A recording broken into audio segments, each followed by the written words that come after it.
Hello everyone, how are you? I hope you all are fine.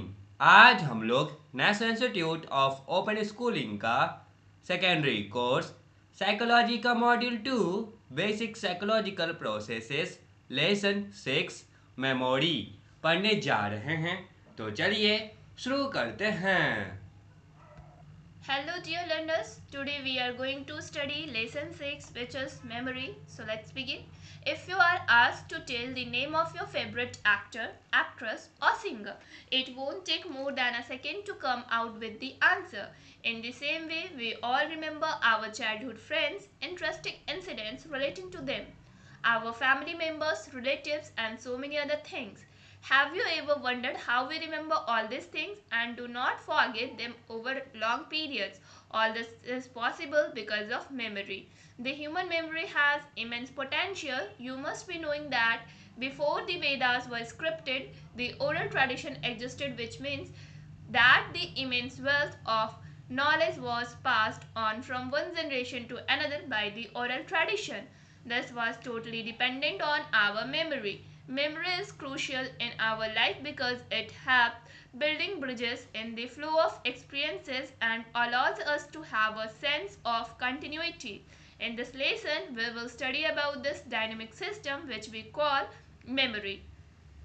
अगर आपसे आपके favourite actor actress और singer का नाम पूछा जाएगा तो आप एक सेकेंड भी नहीं लेंगे और झट से उसके आंसर को दे देंगे। सेम वे में जैसे हम लोग अपने चाइल्डहुड फ्रेंड्स और उनसे जुड़ी इंटरेस्टिंग इंसिडेंट्स को याद रखते हैं, हमारे फैमिली मेम्बर्स, रिलेटिव्स और भी कई चीज़ें याद रखते हैं। क्या आप कभी ये सोचे कि हम लोग इन सब चीज़ों को कैसे याद रखते हैं बिना भूले हुए बहुत ही लंबे टाइम तक? ये सब पॉसिबल है मेमोरी की वजह से। जो ह्यूमन मेमोरी है उसमें बहुत ज़्यादा पोटेंशियल है। और आप जानते होंगे कि वेदास को लिखने से पहले वहाँ पे ओरल ट्रेडिशन एग्जिस्ट हुआ करता था। इसका मतलब क्या कि ये जो नॉलेज है वेदास का वो एक जनरेशन से दूसरे जनरेशन कैसे जाता था, बाय द ओरल ट्रेडिशन। और ये टोटली डिपेंडेंट था हमारे मेमोरी पावर पे। मेमोरी एक क्रूसियल है और ये हमारे लाइफ में बहुत ज़्यादा एक की रोल को प्ले करता है। और ये हमारे लाइफ में एक बिल्डिंग को जो ब्रिज है उसको बिल्ड करता है, जिससे हमारा जो एक्सपीरियंस है वो हमें अलाउ करता है कि जो भी हमारा सेंस है उस चीज़ को कंटिन्यू रख सके। इस लेसन में हम लोग डायनेमिक सिस्टम के बारे में पढ़ेंगे जिसे हम लोग मेमोरी बोलते हैं। Memory and forgetting. Psychologists consider memory and learning to be different processes, though both are closely related, while learning refers to the acquisition of new behaviors through experience. Memory refers to the process of storing the outcomes of learning in the form of information that can be retrieved when required. In this lesson, you will learn about memory and forgetting. You can very easily understand the significance of memory by visualizing a situation about a person who has lost his memory. He will lose his identity and cannot connect various experiences, events, and people. Such a person will lead a miserable life. This happens in brain damaged people or in old age when people develop some kind of memory loss, as in Alzheimer's disease. Memory refers to the set of processes involved in storing information. This specific process is termed as retention. Memory can be defined as a perceptually active mental system that receives, encodes, modifies, and retrieves information. We cannot directly observe the process of memory. It can be studied indirectly by measuring retention. Three basic methods of measuring retention are recall, recognition, and relearning. Let us briefly discuss these methods.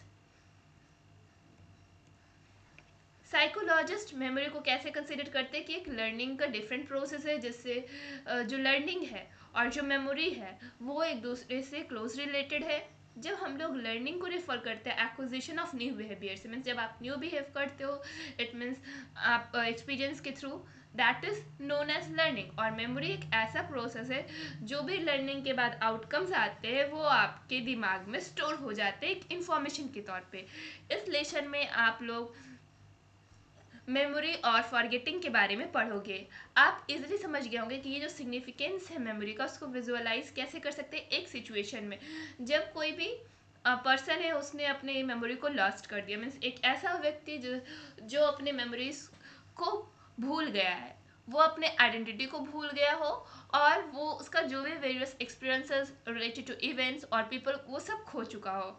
ऐसे person जो है वो बहुत ही miserable life को जीते हैं। और ये ऐसा क्यों होता है? क्योंकि जो ब्रेन डैमेज हो जाते हैं लोग, या फिर जो ओल्ड एज लोग होते हैं जिनका जो मेमोरी लॉस हो जाता है अल्जाइमर डिजीज में।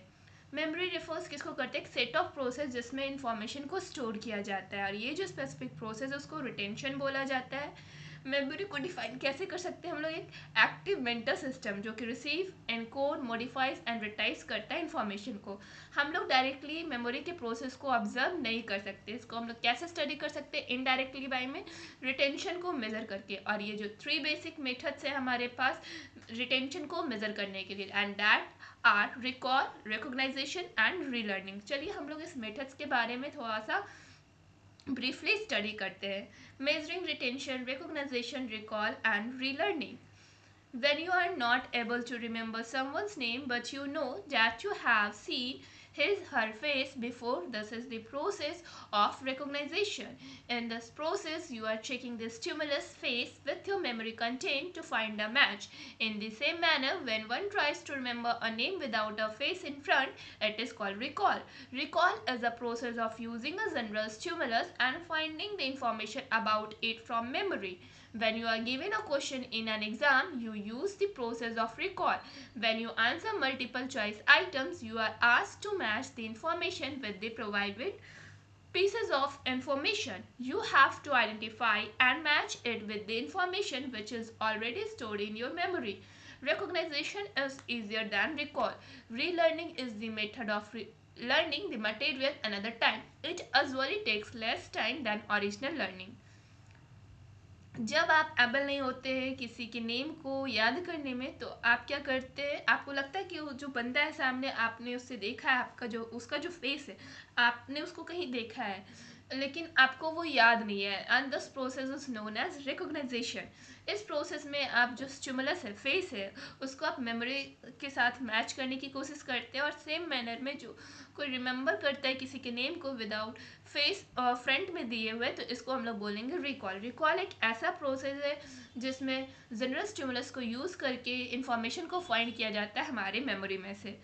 जब आपको एक क्वेश्चन दिया जाता है एग्जाम में, क्वेश्चन पेपर, तो आप प्रोसेस करते हो रिकॉल करने का। और जब आपके सामने मल्टीपल चॉइस आइटम्स के क्वेश्चन आते हैं, तो आपसे क्या करते हो? उसमें से जो इन्फॉर्मेशन है उसको मैच करने की कोशिश करते हो अपने इंफॉर्मेशन में से, अपने मेमोरी में से, और आप उस चीज़ को आइडेंटिफाई करते हो, मैच करते हो जो आपके मेमोरी में पहले से ही इंफॉर्मेशन स्टोर्ड है। रिकॉग्नाइजेशन ईजियर होता है रिकॉल से।